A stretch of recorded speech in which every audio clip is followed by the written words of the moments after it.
យើងមិនអាចបញ្ឈប់ភាពចាស់របស់ខ្លួនឯងបាននោះទេមែនអត់តែបើសិនជាយើងដឹងពីវិធីសាស្ត្រដ៏គ្រោះថ្នាក់មួយដែលធ្វើឲ្យខ្លួនឯងក្មេងជាងមុនគុណនឹងពីរហើយអ្នកទាំងអស់គ្នាហ៊ានធ្វើវាដែរអត់មកឥឡូវនេះមកដឹងពីការលះបង់របស់តួស្រីវិញម្ដងថាតើអ្នកហ៊ានលះបង់អ្វីខ្លះដើម្បីបានរូបរាងស្អាតអេលីសាបេតនេះគឺជាតារាបង្ហាត់កាយសម្បត្តិម្នាក់ដែលកាលនោះនាងមានឈ្មោះល្បីល្បាញមែនទែនតែពីមួយថ្ងៃទៅមួយថ្ងៃពេលវេលាក៏ចេះតែដើរទៅមុខហើយអេលីសាបេតនាងក៏មិនអាចរក្សារូបរាងរបស់នាងឲ្យនៅស្អាតដូចដើមបាននោះដែរបើទោះបីជានាងមានរូបរាងចាស់បន្តិចក៏ដោយក៏នាងនៅតែស្រឡាញ់អាជីពជាគ្រូបង្ហាត់កាយសម្បត្តិនេះដដែលបន្ទាប់ពីនាងធ្វើការងាររបស់នាងចប់អេលីសាបេតនាងក៏បានចូលទៅក្នុងបន្ទប់ទឹកចៃដន្យអី Director មកឆៅរបស់យើងគាត់ក៏បាននិយាយទូរស័ព្ទថាគាត់អត់ខ្វល់អ្វីនោះទេគាត់គ្រាន់តែចង់ឃើញគ្រូបង្ហាត់កាយសម្បត្តិដែលមានវ័យក្មេងជាងអេលីសាបេតនៅសប្តាហ៍ក្រោយតែប៉ុណ្ណោះហើយគាត់ក៏បន្ថែមប្រាប់ assistant គាត់ទៀតថាខ្ញុំត្រូវការនារីម្នាក់ដែលមើលទៅក្មេងស្អាតហើយថែមទាំងស៊ីស៊ីទៀតផងមិនត្រឹមតែប៉ុណ្ណោះគាត់ថែមទាំងថាឲ្យអេលីសាបេតនាងគឺជាវត្ថុបុរាណដែលគេទុកតាំងនៅទីនេះតែប៉ុណ្ណោះឥឡូវនេះនាងគ្មានភាពតាក់ទាញអ្វីនោះទេនៅពេលដែលអេលីសាបេតនាងបានលើអ្វីដែល Director បាននិយាយទូរស័ព្ទមិញហ្នឹងនាងពិតជាសោកសៅមែនទែនគាត់ចូលមកដល់ Director ហើយនឹង Elizabeth ពួកគេទាំងពីរនាក់កំពុងតែញ៉ាំអាហារជាមួយនឹងគ្នា Director ក៏បាននិយាយទៅកាន់ Elizabeth ថាខ្ញុំគ្រាន់តែចង់ផ្ដល់ឲ្យទស្សនិកជននៅអ្វីដែលពួកគេចង់បានព្រោះ web នោះទើបអ្នកវិនិយោគទុនគាត់សប្បាយចិត្តហើយយើងត្រូវតែបង្កើតអ្វីដែលថ្មីអញ្ចឹងវត្ថុបុរាណវាល្មមដែលគួរតែឈប់ទៅហើយ Elizabeth គ្រាន់តែលើ Director និយាយពាក្យជុំក្រាបមិញនឹងភ្លាមនាងក៏បានសួរតែម្ដងថាតើគួរតែឈប់យ៉ាងម៉េច Director ពេលដែលលើ Elizabeth នាងសួរសំណួរបែបហ្នឹងគាត់ក៏កៀងឆ្លើយអត់ចេញដែរតែសំណាងល្អខណៈពេលនោះគាត់ក៏បានជួបមិត្តចាស់របស់គាត់ដែលធ្វើឲ្យ Director គាត់មានឱកាសកិច្ចចេញពីសំណួររបស់ Elizabeth ដែលនាងបានសួរនោះ Elizabeth នាងក៏បានត្រឡប់មកផ្ទះវិញតែនៅតាមផ្លូវស្រាប់តែនាងឃើញគេរុះរើដាក់ប៉ាណូដែលមានរូបនាងចេញតែម្ដងរកពេលនោះដែរក៏មានឡានមួយមកបុកឡានរបស់នាងយ៉ាងពេញទំហឹងតែម្ដងហើយនាងក៏បានចូលទៅក្នុងមន្ទីរពេទ្យតែនាងមិនត្រូវរបួសធ្ងន់ប៉ុន្មាននោះទេមកដល់ពេលនេះ Elizabeth នាងមានអារម្មណ៍ថាឯកោមែនទែនដោយសារតែកន្លែងការងារក៏លែងត្រូវការនាងហើយមកជួបបញ្ហាបែបនឹងទៀតរៀបនឹងចេញទៅផ្ទះហើយក៏មានលោកគ្រូពេទ្យក្មេងម្នាក់គាត់នាងដើម្បីពិនិត្យមើលម្ដងទៀតតែនៅពេលដែលគាត់ពិនិត្យមើលទៅឃើញថា Elizabeth នាងមិនបានកាត់អីនោះទេគាត់ក៏អនុញ្ញាតឲ្យនាងទៅផ្ទះតែម្ដងទៅចេញមកក្រៅមន្ទីរពេទ្យបានបន្តិចនាងក៏បានឃើញមាននរណាម្នាក់ដាក់ USB នៅក្នុងអាវរបស់នាងតែនៅក្នុង USB នោះមានសរសេរពាក្យថា The Substance ហើយនៅខាងក្រោយនោះក៏មានលេខទូរស័ព្ទថែមទៀតផងចំណែកឯនៅលើក្រដាសវិញក៏មានសរសេរថាវាបានផ្លាស់ប្ដូរជីវិតរបស់ខ្ញុំទាំងស្រុងពេលនោះក៏មានបុរសម្នាក់ដែលជាមិត្តចាស់របស់ Elizabeth បានមកសួរនាំនាងហើយ Elizabeth នាងហាក់ដូចជាមិនចាំគាត់តតែសោះ Red គាត់ក៏បានណែនាំខ្លួនគាត់ទៅឲ្យ Elizabeth ស្គាល់ទើបធ្វើឲ្យ Elizabeth នាងបានចាំឈ្មោះរបស់គាត់ Red គាត់ក៏បានសរសើរ Elizabeth របស់យើងថានាងនៅតែមិនផ្លាស់ប្ដូរអ្វីតតែសោះនៅតែស្អាតជាងគេពេញមួយពិភពលោកតែម្ដង Red គាត់ក៏បានបបួល Elizabeth ទៅផឹកកាហ្វេមួយកែវតែគាត់ភ្លេចគិតថា Elizabeth នាងកំពុងមហារវល់ទៅហើយទើបពេល Elizabeth នាងបាននិយាយថាបើអញ្ចឹងលោកអាចឲ្យនាងមកបានលោកមកឲ្យខ្ញុំបានអត់ Red ក៏អត់ចាំយូរដែរគាត់ក៏បានដកបិចយកមកសរសេរនៅលើក្រដាសតែម្ដងតែពេលនោះគាត់ក៏បានធ្វើឲ្យក្រដាសមួយនោះធ្លាក់ចូលទៅក្នុងទឹកហើយមិនជាអ្វីនោះទេគាត់ក៏បានរើក្រដាសនោះមកវិញហើយក៏បានប្រគល់វាទៅឲ្យ Elizabeth ដែលផ្ទាត់ដៃតែម្ដងហើយមុននឹងចាកចេញគាត់ក៏បានធ្វើជាសញ្ញាប្រាប់ទៅ Elizabeth ថាកុំភ្លេចខលទៅរកគាត់ផងចូលមកដល់ក្នុងផ្ទះវិញ Elizabeth នាងក៏បានចាក់ USB ដែលលោកគ្រូពេទ្យម្នាក់នោះបានដាក់មកឲ្យនាងហើយនៅក្នុង USB នោះគេក៏បាននិយាយថាតើអ្នកធ្លាប់ស្រមៃចង់ផ្លាស់ប្ដូររូបរាងកាយរបស់ខ្លួនឯងឲ្យស្អាតជាងនេះដែរឬអត់ក្មេងជាងមុនស្អាតជាងមុនល្អឥតខ្ចោះតែម្ដងគ្រាន់តែចាក់ថ្នាំមួយបញ្ចូលតែប៉ុណ្ណោះអ្នកនឹងអាចផ្លាស់ប្ដូរ DNA របស់អ្នកបានចាប់ផ្ដើមកោសិកាថ្មីដែលធ្វើឲ្យរាងកាយមួយទៀតចេញពីខ្លួនរបស់អ្នកហើយវាគឺជាការផ្លាស់ប្ដូរសារធាតុរបស់មនុស្សហើយលក្ខខណ្ឌនៅក្នុងការផ្លាស់ប្ដូររាងកាយនេះគឺមានរយៈពេលត្រឹមតែ1សប្ដាហ៍តែប៉ុណ្ណោះមួយសប្ដាហ៍ដំបូងគឺជាខ្លួនរបស់យើងផ្ទាល់ហើយមួយសប្ដាហ៍បន្ទាប់ទៀតគឺជាមនុស្សម្នាក់ទៀតដល់ចប់ Elizabeth នាងអត់បានចាប់អារម្មណ៍អីនោះទេនាងក៏បានយក USB មួយនោះទៅបោះចោលនៅក្នុងធុងសម្រាមទៅក៏ប៉ុន្តែបន្ទាប់ពីនាងបានគិតអស់រយៈពេលមួយថ្ងៃនាងពិតជាធុញទ្រាន់នឹងរូបរាងកាយរបស់ខ្លួនឯងមួយនេះណាស់ហើយនាងក៏សម្រេចចិត្តខលទៅកំងថ្នាំមួយនោះតែម្ដងទៅតែដើម្បីបានថ្នាំនោះយកមកប្រើប្រាស់នាងត្រូវតែទៅតាមអាសយដ្ឋានដែលគេបានប្រាប់ហើយលិខិតសម្គាល់របស់ Elizabeth នោះគឺ503បន្តិចក្រោយមក Delivery ក៏បានផ្ញើកាតនោះមកឲ្យ Elizabeth នាងមិនចាំយូរឡើយនាងក៏ប្រញាប់ទៅតាមអាសយដ្ឋានដែលគេបានប្រាប់នាងនោះហើយចុងក្រោយនាងក៏បានមកដល់បន្ទប់ដែលត្រូវយកថ្នាំមួយនោះ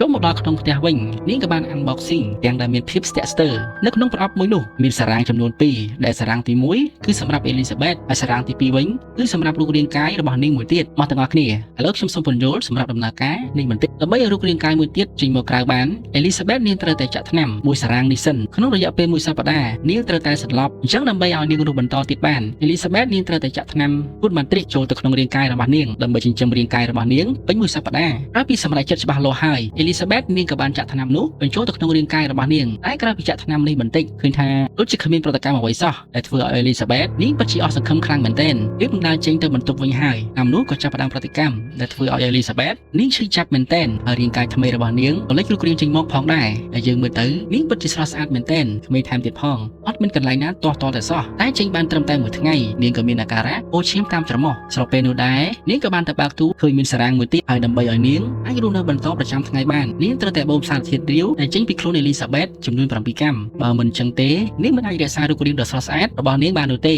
នៅពេលដែលនាងកំពុងតែហាត់ប្រាណនោះនាងក៏បានឃើញកាសែតកំពុងតែប្រកាសរើសអ្នកបង្ហាត់កាយសម្បទានថ្មីកាត់ចូលមកដល់គណៈកម្មការពីរនាក់នេះវិញគាត់កំពុងតែធ្វើការជ្រើសរើសគ្រូបង្ហាត់ថ្មីតែអត់មានអ្នកណាដែលត្រូវចិត្តគាត់សោះចូលមកដល់វគ្គឯកជនបន្ទាប់គ្រាន់តែគណៈកម្មការពីរនាក់នោះបានឃើញភ្លាមគឺថាញាក់សាច់តែម្ដងគេបានឲ្យនាងឲ្យនាំឈ្មោះប្រាប់ពីទម្ងន់និងទំហំទាំង3ផងដែរគ្រាន់តែនាងប្រាប់ថានាងឈ្មោះស៊ូភ្លាម Director ចង់ជួបបេក្ខជនម្នាក់នោះភ្លាមតែម្ដងពេលដែលបានជួបស៊ូហើយ Director អត់មាននិយាយអ្វីច្រើននោះទេគាត់បានប្រាប់ទៅកាន់ស៊ូថានាងត្រូវបានក្រុមហ៊ុនជួលនាងឲ្យធ្វើការហើយមើលទៅទឹកមុខរបស់ស៊ូទៅដឹងហើយញញឹមពោពេញទៅដោយក្តីសុខប៉ុន្តែបញ្ហានៅត្រង់ថា Director នឹងឲ្យនាងធ្វើការរយៈពេលចំនួន2សប្តាហ៍តែគាត់នឹងរៀបចំឲ្យនាងធ្វើជាជំនួយការរបស់គាត់នោះ Elizabeth ទូនាងក៏បានប្រាប់ទៅ Director ថានាងមិនអាចធ្វើការងារមួយនេះចំនួន2សប្តាហ៍ចុះគ្នាបាននោះទេដោយសារតែនាងជប់រវល់ទៅមើលម្ដាយរបស់នាងឈឺនៅឯស្រុកកំណើត Director ក៏បានឆ្លើយតបមកវិញថាគាត់អត់ខ្វល់អ្វីនោះទេគាត់គ្រាន់តែចង់ជួលនាងនៅក្នុងព្រឹត្តិការណ៍មួយនេះតែប៉ុណ្ណោះដូច្នេះហើយក្រៅពីនឹងនាងចង់ធ្វើការងារអីក៏ធ្វើទៅស៊ូនាងពិតជាសប្បាយចិត្តមែនទែនគ្រាន់តែលើ Director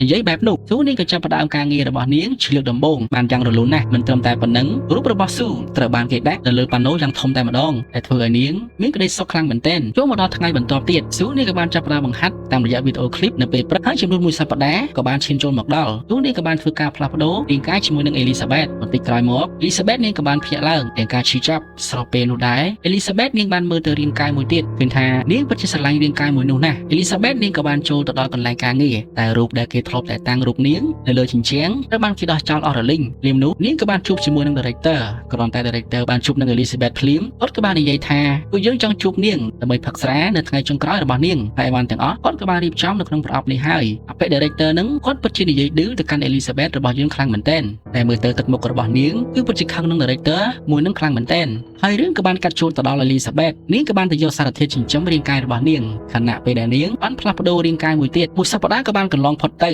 ហើយយើងក៏បានដឹងដែរថាវេននេះគឺជាវេនរបស់ស៊ូតែម្ដងនេះវារៀងចម្លែកជាងរាល់ដងហើយស៊ូនាងបានធ្វើបន្ទប់សម្ងាត់មួយសម្រាប់ដាក់រាងកាយរបស់ Elizabeth តែការងារមួយនោះវាបានបង្កជាសំឡេងរំខានទៅដល់អ្នកជិតខាងដែលធ្វើឲ្យគាត់មកគោះទ្វារស្ដីបន្ទោសទៅឲ្យស៊ូរបស់យើងគ្រាន់តែស៊ូនាងបានបើកទ្វារមកភ្លាមបុរសម្នាក់នោះគេនឹងសម្រស់របស់ស៊ូបាត់ទៅហើយដែលធ្វើឲ្យគាត់សុំទោសទៅកាន់ស៊ូទៅវិញហើយគាត់ស្មានថាវាគឺជាបន្ទប់របស់ Elizabeth តែស៊ូនាងក៏បានប្រាប់ទៅកាន់អូលីថា Elizabeth នាងបានរើចេញពីបន្ទប់នេះហើយតើលោកមានបញ្ហាអ្វីចង់ប្រាប់មកកាន់ខ្ញុំដែរអត់ដំបូងគិតថាចង់មកប្រាប់នាងជប់បង្កជាសំឡេងរំខានតែដល់ពេលឃើញស៊ូស្អាតពេកអូលីលែងមានបញ្ហាអីដែលត្រូវប្រាប់ទៅកាន់ស៊ូហើយអ្វីដែលសំខាន់អូលីគាត់ក៏បានប្រាប់ទៅកាន់ស៊ូទៀតថាបើសិនជានាងមានបញ្ហាអ្វីនោះនាងអាចមករកខ្ញុំបានមិនថាយប់ឬមួយក៏ថ្ងៃនោះទេខ្ញុំអាចជួយនាងបាន24ម៉ោងតែម្ដងទូនាងក៏បានបិទទ្វារហើយក៏បានទៅយក Elizabeth លាក់ទុកនៅក្នុងបន្ទប់សម្ងាត់នោះទៅកាត់ជុំមកដល់ស៊ូយើងវិញម្ដងនាងកំពុងតែថតការបង្ហាត់កាយសម្បទានទៅឲ្យទស្សនិកជនមើលហើយចំណែកការថតរបស់នាងវិញគឺទទួលបានការអបអរសាទរពីមនុស្សជុំវិញខ្លួនខ្លាំងមែនទែនហើយនៅពេលនោះយើងក៏បានដឹងហើយថាទូនាងទទួលបានប្រជាប្រិយភាពខ្លាំងមែនទែន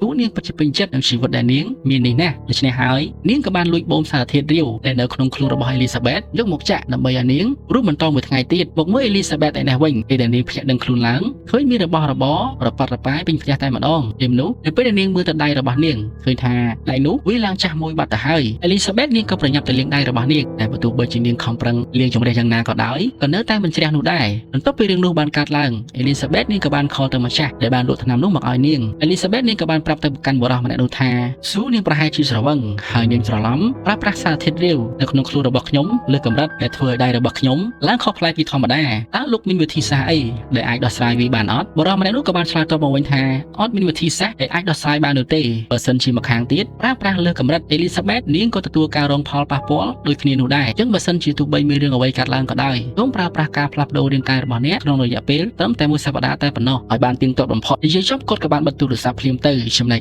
Elizabeth របស់យើងវិញនាងទ្រាំរស់នៅទាំងដែលមានសភាពបែបនឹងដូចគ្នាដែរកំពុងតែសម្អាតផ្ទះសុក Elizabeth នាងក៏បានឃើញស៊ូនៅក្នុងកញ្ចក់ទូរទស្សន៍ដែលនាងកំពុងតែបង្ហាត់កាយសម្បទាននឹងឯង Elizabeth នាងបានមើលស៊ូកំពុងតែសម្ដែងឡើងផ្លឹកតែម្ដងពេលនោះអូលីក៏បានមកហៅស៊ូរបស់យើងហើយគាត់ក៏បានប្រាប់ថាខ្ញុំបានឃើញនាងតាមកញ្ចក់ទូរទស្សន៍ហើយគាត់ចង់ឲ្យនាងជួយបង្ហាត់គាត់នៅឯបន្ទប់ថែមទៀតផងមិនត្រឹមតែប៉ុណ្ណោះគាត់ថែមទាំងបបួលស៊ូ ទៅផឹកនៅក្នុងបន្ទប់របស់គាត់នៅយប់នេះថែមទៀតផងតែគាត់អត់ដឹងទេថានោះគឺមិនមែនជាស៊ូនោះទេវាគឺជាអេលីសាបេតទៅវិញនោះទេអេលីសាបេតនាងក៏បន្តទៅយកសារធាតុរាវចិញ្ចឹមរាងកាយរបស់នាងដោយរាល់ដងតែម្ដងនេះវាហាក់ដូចជាមាននរណាម្នាក់កំពុងតែតាមនាងពីក្រោយអញ្ចឹងនាងក៏ប្រញាប់ចូលទៅក្នុងហាងមួយដើម្បីគេចខ្លួនស្របពេលនោះដែរក៏មានបុរសម្នាក់និយាយថាតើរឿងនឹងវាបានកើតឡើងយូរហើយមែនអត់អេលីសាបេតនាងពិតជាឆ្ងល់មែនទែនថាគាត់កំពុងតែនិយាយអ្វីហើយពិតប្រាកដបុរសម្នាក់នោះក៏បានបន្តនិយាយទៀតថាវាមានរយៈពេល7ថ្ងៃមែនអត់អេលីសាបេតនាងក៏បានមើលទៅដៃរបស់បុរសម្នាក់នោះហើយនាងក៏បានដឹងដែរថាតាមកាពិតទៅគាត់គឺបានផ្លាស់ប្ដូររាងកាយដូចនាងដែរតែគាត់គឺជាគ្រូពេទ្យក្មេងម្នាក់នោះដែលបានឲ្យ USB មកឲ្យនាងចំណែកឯលេខសម្គាល់របស់គាត់វិញគឺ207អេលីសាបេតនាងបានសួរទៅកាន់បុរសម្នាក់នោះថាតើលោកកំពុងតែតាមដានខ្ញុំមែនអត់បុរសម្នាក់នោះក៏បានឆ្លើយមកវិញថាខ្ញុំកំពុងតែតាមមើលនាងហើយចុងក្រោយវានឹងទៅជាយ៉ាងណារាល់ពេលដែលនាងផ្លាស់ប្ដូររាងកាយរបស់នាងនឹងមានអារម្មណ៍ថាឯកាជាងមុននាងមានធ្លាប់គិតដល់វាអត់អេលីសាបេតឯនេះវិញនាងក៏បាននិយាយថាខ្ញុំមិនដឹងថាលោកចង់និយាយពីអ្វីនោះទេឥឡូវនេះខ្ញុំគ្មានបញ្ហាអ្វីនោះទេបុរសម្នាក់នោះក៏បានតបមកវិញថាវានឹងពិបាកបន្តិច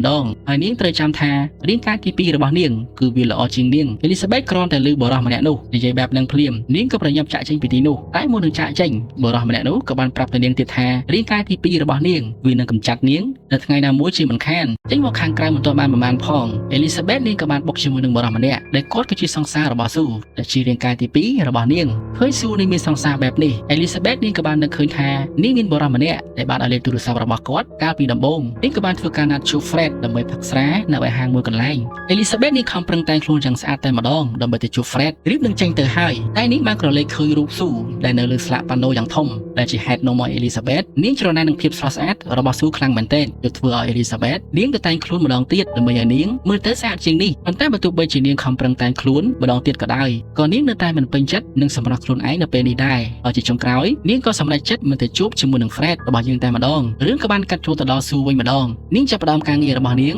ដោយធម្មតាត្រង់ពេលដែលស៊ូនាងកំពុងតែរំក៏មានរបស់អ្វីម្យ៉ាងចេញមកពីខាងក្រៅរបស់នាងដែលធ្វើឲ្យនាងឈប់រំភ្លាមតែម្ដងស៊ូនាងក៏បាននិយាយថានាងដូចជារៀងហត់បន្តិចទើបបានជានាងឈប់កាមេរ៉ាមែនក៏មិនបានថាអ្វីនោះដែរប៉ុន្តែ director គាត់ក៏បានប្រាប់មកកាមេរ៉ាមែនថាគាត់បានឃើញអ្វីចម្លែកតែនៅក្នុង monitor របស់គាត់ហើយគាត់ក៏បានឲ្យគេមើលកាមេរ៉ាដែលនៅពីខាងក្រោយស៊ូគ្រាន់តែលើបែបនោះភ្លាមស៊ូនាងភ័យឡើងអស់ព្រលឹងពីខ្លួនទៅហើយស្របពេលនោះដែរនាងក៏ប្រញាប់ប្រាប់ទៅ assistant របស់នាងឲ្យទៅយកសម្លៀកបំពាក់មកឲ្យនាងបន្ទាប់មកនាងក៏បានចូលទៅក្នុងបន្ទប់មួយតែពេលនោះដែរនាងក៏បានដឹងថាអេលីសាបេតដែលជារាងកាយទី1របស់នាងបានធ្វើការញ៉ាំអាហារលើកំណត់តែម្ដងស៊ូនាងពិតជាខឹងខ្លាំងមែនទែននាងក៏បានតាក់ទងទៅកាន់បុរសដែលលក់ថ្នាំនោះថាសូមលោកប្រាប់ឲ្យនាងញ៉ាំរបស់អ្វីឲ្យគិតដល់ខ្ញុំខ្លះផងខ្ញុំស្ទើរតែគ្មានពេលសប្បាយជាមួយនឹងខ្លួនឯងទៅហើយដោយសារតែនាងចំណាយរយៈពេល7ថ្ងៃរបស់នាងអត់ប្រយោជន៍នៅតែខាងមុខទូរទស្សន៍ចូលមកដល់ក្នុងបន្ទប់ហាត់សមភ្លាមទូនាងបានឃើញមានតែមនុស្សម្នាក់តែប៉ុណ្ណោះដែលកំពុងតែរៀបចំអីវ៉ាន់ទូនាងក៏បានសួរទៅគាត់ថាតើមានរឿងអ្វីកើតឡើងបានជាបាត់មនុស្សទៅណាអស់ហើយបុរសម្នាក់នោះក៏បានឆ្លើយមកវិញថាការថតគឺវាត្រូវបានរំសាយទៅហើយភ្លាមនោះកាមេរ៉ាមែនក៏បានមកហៅស៊ូឲ្យទៅជួបជាមួយនឹង director នៅក្នុងបន្ទប់ office របស់គាត់ឥឡូវនេះស៊ូនាងពិតជាភ័យខ្លាំងមែនទែនព្រោះថានាងអវត្តមានមួយសប្តាហ៍ដែលធ្វើឲ្យនាងអត់ដឹងមានរឿងអីកើតឡើងខ្លះនៅទីនេះនោះទេចូលមកដល់ក្នុងបន្ទប់ office ភ្លាម director គាត់ក៏បាននិយាយទៅកាន់ស៊ូថាខ្ញុំមិនអាចទុកឲ្យនាងថតវីដេអូបង្ហាត់នៅពេលព្រឹកបាននោះទេស៊ូនាងក៏បាននិយាយទាំងភ័យថាហេតុអ្វីទៅ director ខ្ញុំទើបតែចាប់ផ្ដើមធ្វើវាតែប៉ុណ្ណោះ director ក៏បានឆ្លើយទៅកាន់ស៊ូថានាងត្រូវបានទស្សនិកជនបោះឆ្នោតគាំទ្រយ៉ាងខ្លាំងមែនទែនទើបយើងសម្រេចចិត្តថានឹងធ្វើកម្មវិធីដ៏ធំមួយនៅចុងឆ្នាំនេះវាគឺជាឆាកដ៏ធំមួយដែលមានមនុស្សទស្សនារហូតដល់ទៅ50លាននាក់នៅក្នុងការ live ដូច្នេះនាងកាន់តែល្បីទូទាំងពិភពលោកតែម្ដងគ្រាន់តែលើបែបនឹងភ្លាមស៊ូនាងញញឹមមុតមិនចិត្តនោះទេកាត់ចូលមកដល់ស៊ូនាងបានបំពេញច្បាប់ដែលត្រូវបដូររាងកាយគ្នារហូតដល់ទៅ3ថ្ងៃឯណោះដែលធ្វើឲ្យអេលីសាបេតនាងចាស់ជាងមុនគុណនឹង2ឯណោះអេលីសាបេតនាងក៏បានខលទៅអ្នកលក់ថ្នាំម្នាក់នោះហើយបាននិយាយថាស៊ូនាងមិនបានគោរពពាក្យសន្យាតតែសោះនាងនៅតែលើកប្រើវេនរបស់ខ្ញុំមួយថ្ងៃហើយមួយថ្ងៃទៀតហើយគ្មានគិតពីផលវិបាករបស់ខ្ញុំសោះនាងពិតជាអាត្មានិយមខ្លាំងណាស់តែបុរសម្នាក់នោះគាត់ក៏បាននិយាយថា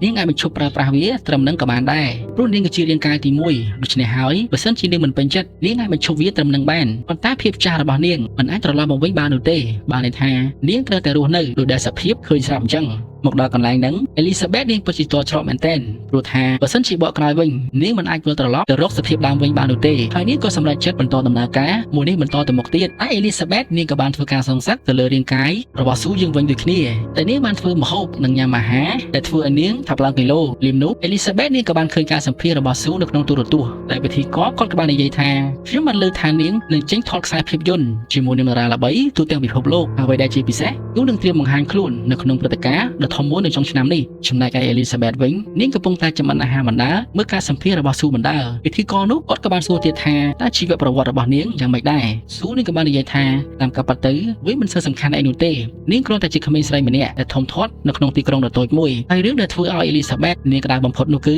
ពិធីករបាននិយាយថាស៊ូនាងគឺជាអ្នកស្នងតំណែងរបស់អេលីសាបេតដោយសារតែនាងបានធ្វើឲ្យពិភពលោកនេះឡើងជ្រួលច្របល់ទៅហើយពិធីករក៏បានសួរទៅកាន់ស៊ូទៀតថាតើនាងគឺជា fan អេលីសាបេតដែរឬអត់ស៊ូនាងក៏បានឆ្លើយយ៉ាងស្ទាក់ស្ទើរថាខ្ញុំពិតជាមិនអាចនិយាយបានទេតែខ្ញុំមិនបានមើលការបង្ហាត់របស់នាងនោះទេដោយសារតែពួកយើងទាំងពីរនាក់មិនមែនមកពីចំនួនជាមួយនឹងគ្នានោះទេហើយយើងត្រូវតែទទួលស្គាល់ថានាងពិតជាហួសសម័យបន្តិចហើយតែមើលទៅការបង្ហាត់ប្រាណរបស់នាងបែបជាបុរាណដូច្នេះហើយយើងត្រូវតែផ្លាស់ប្ដូរវាអេលីសាបេតនាងពិតជាខឹងខ្លាំងយកតែមែនទែនព្រោះថាទូនាងបានដេររូបរាងកាយទី1របស់នាងនោះគឺអេលីសាបេតជំនួសចុងក្រោយរបស់វិធីករក៏បានធ្វើទៅកាន់ស៊ូថាតើនាងអាចប្រាប់ពួកយើងបានដែរឬអត់ថាអាចកំបាំងនៃការថែសម្រាប់របស់នាងបានមកពីណាស៊ូនាងក៏បានឆ្លើយថានាងព្យាយាមធ្វើជាខ្លួនឯងគិតអ្វីដែលល្អភាពស្មោះត្រង់និងស្រឡាញ់នៅអ្វីដែលខ្លួនមានធ្វើអ្វីទៅតាមបេះដូងដែលខ្លួនឯងចង់ធ្វើរឿងក៏បានកាត់ចូលទៅដល់វេនរបស់ស៊ូវិញម្ដងគ្រាន់តែនាងភ្ញាក់ឡើងមកនាងឡើងចង់កាន់បេះដូងទៅហើយតែនៅក្នុងផ្ទះទាំងមូលពោពេញទៅដោយអាហារដែលធ្វើឲ្យនាងធាត់ហើយជាការប្រមានទៅដល់អេលីសាបេតស៊ូនាងក៏បានបូមសារធាតុរាវដែលនៅក្នុងខ្លួនអេលីសាបេតគឺតែទាំងអស់ទៅហើយកាត់ចូលមកដល់3ខែបន្ទាប់ស៊ូនាងក៏បានតបូមសារធាតុរាវនៅក្នុងខ្លួនអេលីសាបេតម្ដងទៀតតែសារធាតុរាវវាបានអស់បាត់ទៅហើយស៊ូនាងក៏បានខលប្រាប់ទៅកាន់អ្នកលក់ថ្នាំនោះថាពេលនេះអេលីសាបេតនាងអស់សារធាតុរាវពីក្នុងខ្លួនរបស់នាងហើយបុរសម្នាក់នោះក៏បានតបមកវិញថានាងបានប្រើវារហូតដល់ទីបញ្ចប់ហើយដោយសារតែនាងបានបូមវារហូតតតែអស់ទៅហើយបើសិនជានាងចង់បានវាបន្ថែមទៀតនាងត្រូវតែផ្លាស់ប្ដូររាងកាយនាងជាមួយនឹងអេលីសាបេតតែស៊ូនាងបាននិយាយថាសូមលោកប្រាប់ខ្ញុំមកថាតើត្រូវធ្វើយ៉ាងម៉េចទៀតដោយសារតែខ្ញុំត្រូវការវាខ្លាំងណាស់ក្នុងពេលឥឡូវនេះបុរសម្នាក់នោះក៏បានតបមកវិញថាវាអត់មានអីពិបាកនោះទេនាងគ្រាន់តែផ្លាស់ប្ដូររាងកាយជាមួយនឹងអេលីសាបេតវាចាប់បាត់ទៅហើយមកដឹងពីមូលហេតុដែលស៊ូនាងមិនអាចផ្លាស់ប្ដូររាងកាយជាមួយនឹងអេលីសាបេតបាននោះគឺដោយសារតែនៅថ្ងៃស្អែកនេះនាងត្រូវបង្ហាញខ្លួននៅក្នុងព្រឹត្តិការណ៍ដ៏ធំមួយដូច្នេះហើយនាងមិនអាចផ្លាស់ប្ដូររាងកាយជាមួយនឹងអេលីសាបេតបាននោះទេស្របពេលនោះដែរស៊ូនាងក៏បានដួលសារតែនាងគ្មានសារធាតុរាវនោះទៀតទេហើយសង្សាររបស់ស៊ូគាត់ក៏បានសួរទៅនាងថាតើមានរឿងអ្វីកើតឡើងគាត់បន្តហៅស៊ូជាច្រើនដងតែគ្មានអ្នកឆ្លើយសោះដល់នៅពេលនេះយើងក៏បានដឹងហើយថាអេលីសាបេតនាងបានផ្លាស់ប្ដូររាងកាយរបស់នាងជាមួយនឹងស៊ូហើយតែមើលសភាពរបស់នាងនៅពេលនេះមើលលែងយល់បាត់ទៅហើយដែលអ្វីរបស់នាងនៅពេលនេះវាបានវិវត្តខ្លាយទៅជាយាយចាស់អាយុ90ឆ្នាំបាត់ទៅហើយអេលីសាបេតនាងស្ទើរតែមិនគួរឲ្យជឿនៅអ្វីដែលនាងបានឃើញនោះទេលឹមនោះនាងក៏បានដេញសង្សាររបស់ស៊ូចេញពីផ្ទះនោះទៅចំណែកឯសង្សាររបស់ស៊ូឯនេះវិញគ្រាន់តែឮសំឡេងចម្លែកបែបហ្នឹងអត់ចាំយូរឡើយគាត់ក៏បានចេញពីទីនោះព្រាមតែម្ដងគ្រាន់តែសង្សាររបស់ស៊ូចេញទៅក្រៅបន្តិចអេលីសាបេតនាងក៏ប្រញាប់ខលប្រាប់ទៅកាន់បុរសម្នាក់នោះថានៅពេលនេះខ្ញុំចង់បញ្ឈប់វាបុរសម្នាក់នោះក៏បានបញ្ជាក់សួរអេលីសាបេតទៀតថាតើនាងច្បាស់ដែរឬអត់ថាចង់បញ្ឈប់ប្រើប្រាស់វាព្រោះថាបើសិនជានាងឈប់ប្រើប្រាស់វានាងមិនអាចបកក្រោយបាននោះទេតែពេលនេះទោះបីជាមានរឿងអ្វីកើតឡើងក៏ដោយអេលីសាបេតនាងនៅតែសម្រេចចិត្តបញ្ឈប់ប្រើប្រាស់វាអេលីសាបេតនាងក៏ប្រញាប់ទៅយកថ្នាំដើម្បីបញ្ឈប់រឿងដ៏ស្គួតលាមួយនេះបន្ទាប់ពីបានថ្នាំនោះហើយនាងក៏បានធ្វើការចាក់ទៅលើស៊ូប៉ុន្តែចាក់បានតែពាក់កណ្ដាលសារ៉ាងតែប៉ុណ្ណោះនាងក៏បាននឹកឃើញថាខ្លួនរបស់នាងចាស់ទៅហើយចំណែកឯស៊ូនាងនៅក្មេងណាស់ហើយអ្វីដែលសំខាន់នាងត្រូវតែបង្ហាញខ្លួននៅក្នុងកម្មវិធីដ៏ធំមួយនៅថ្ងៃស្អែកទៀតដូច្នេះហើយនាងបានផ្លាស់ប្ដូរចិត្តឈប់ធ្វើរឿងបែបនោះវិញនាងក៏បានព្យាយាមធ្វើឲ្យស៊ូបានដឹងខ្លួនឡើងវិញដែលនាងបានផ្ទេរសារធាតុរាវទៅឲ្យស៊ូហើយជាចុងក្រោយស៊ូក៏បានដឹងខ្លួនឡើងតែពេលដែលនាងឃើញអេលីសាបេតនាងឡើងចង់រត់ឲ្យផុតពីផែនដីនេះបាត់ទៅហើយស្របពេលនោះដែរស៊ូនាងក៏បានដឹងពីគម្រោងការរបស់អេលីសាបេតដែលចង់សម្លាប់ស៊ូគ្រាន់តែដឹងបែបហ្នឹងភ្លាមស៊ូនាងក៏ប្រញាប់ដេញចាប់អេលីសាបេតរបស់យើងមកប្រដៅវិញម្ដងតែពេលនោះស៊ូនាងបានថតអេលីសាបេតតតែស្លាប់តែម្ដងតែនាងភ្លេចគិតថាបើសិនជាអេលីសាបេតនាងបានស្លាប់ស៊ូក៏មិនអាចរស់បានយូរនោះដែរតម្រុំតែស៊ូនាងគិតចេញគ្រប់យ៉ាងវាបានយឺតពេលបាត់ទៅហើយកម្មវិធីក៏បានចាប់ផ្ដើមឡើងដែលស៊ូនៅពេលនេះនាងមិនអាចស្ដាប់មនុស្សដែលនៅក្បែរខ្លួននាងនិយាយបាននោះទេស៊ូនាងក៏បានចូលទៅក្នុងបន្ទប់ទឹកតែពេលនេះថ្មីរបស់នាងបានបាក់ជាបណ្ដាហើយធ្វើឲ្យនាងពិតជាខឹងខ្លាំងមែនទែនស្របពេលនោះដែរនាងក៏បាននឹកឃើញវិធីសាស្ត្រមួយតែនាងនឹងបង្កើតរូបរាងកាយមួយទៀតដែលចេញពីខ្លួនរបស់នាងដើរមកតាមផ្លូវនាងក៏បានជួបជាមួយនឹង director គាត់ក៏បានសួរទៅកាន់នាងថាតើនាងមានបញ្ហាអីដែរឬអត់បន្ទាប់មក director ក៏បានឲ្យស៊ូនាងញញឹមតែស៊ូនៅពេលនោះនាងពិតជាឆ្លាតមែនទែនតែនាងញញឹមមិនអត់ចេញថ្មីនោះទេញញឹមទាំងទឹកភ្នែកតែម្ដងចុះមកដល់ក្នុងចណ្ដាលយន្តស៊ូនាងក៏បានរបកកញ្ចក់របស់នាងថែមទៀតផងដែលនៅពេលនេះរាងកាយរបស់នាងកាន់តែពុកផុយទៅហើយចុះមកដល់ផ្ទះភ្លាមនាងក៏បានចាក់សារធាតុរាវដែលបង្កើតរូបរាងមួយទៀតក៏ប៉ុន្តែម្ដងនេះវាមិនដូចលើកមុននោះទេតែរាងកាយទី2របស់ស៊ូវាពិតជាអាក្រក់យកតែមែនទែនដោយសូម្បីតែនាងក៏មិនហ៊ានមើលកញ្ចក់នោះដែរតែទោះបីជាយ៉ាងណាក៏ដោយក៏នាងនៅតែចូលរួមកម្មវិធីដ៏ធំមួយនោះដែរស៊ូនាងក៏បានស្លៀកពាក់ ហើយបានបិទរូបថតរបស់នាងនៅលើក្បាលរបស់នាងក៏បានចេញមកនិយាយរាក់ទាក់ជាមួយនឹងទស្សនិកជនកំពុងតែនិយាយស្វាគមន៍សុកស្រាប់តែរូបថតដែលនៅជាប់នោះក៏បានជ្រុះមកដែលធ្វើឲ្យគ្រប់គ្នាឃើញរាងកាយដ៏អាក្រក់របស់នាងដែលម្នាក់គឺតែក្អួលទៅហើយគ្រប់គ្នាដែលនៅទីនោះក៏បានស្រែកឡើងថានាងគឺជាបិសាចភ្លាមនោះក៏មានបុរសម្នាក់ចេញមកកាប់នាងមួយកំបិតដែលធ្វើឲ្យនាងបាញ់ឈាមឡើងពេញឆាកនឹងតែម្ដងស៊ូនាងក៏បានដើរចេញពីទីនោះតែនាងត្រូវបានដួលដែលធ្វើឲ្យរាងកាយរបស់នាងបែរជាបំណែកខ្ទេចអស់តែម្ដងហើយមានបំណែកមួយវាគឺជារាងកាយរបស់អេលីសាបេតហើយនាងប្រើដង្ហើមចុងក្រោយរបស់នាងវាមករកកន្លែងដែលនាងបានល្បីកាលពីដំបូងបន្ទាប់មកនាងក៏រលាយទៅជាឈាមបាត់ទៅហើយរឿងរបស់យើងក៏បានបញ្ចប់មិនត្រឹមនឹងដែរអរគុណសម្រាប់ការទស្សនាជួបគ្នានៅវីដេអូក្រោយ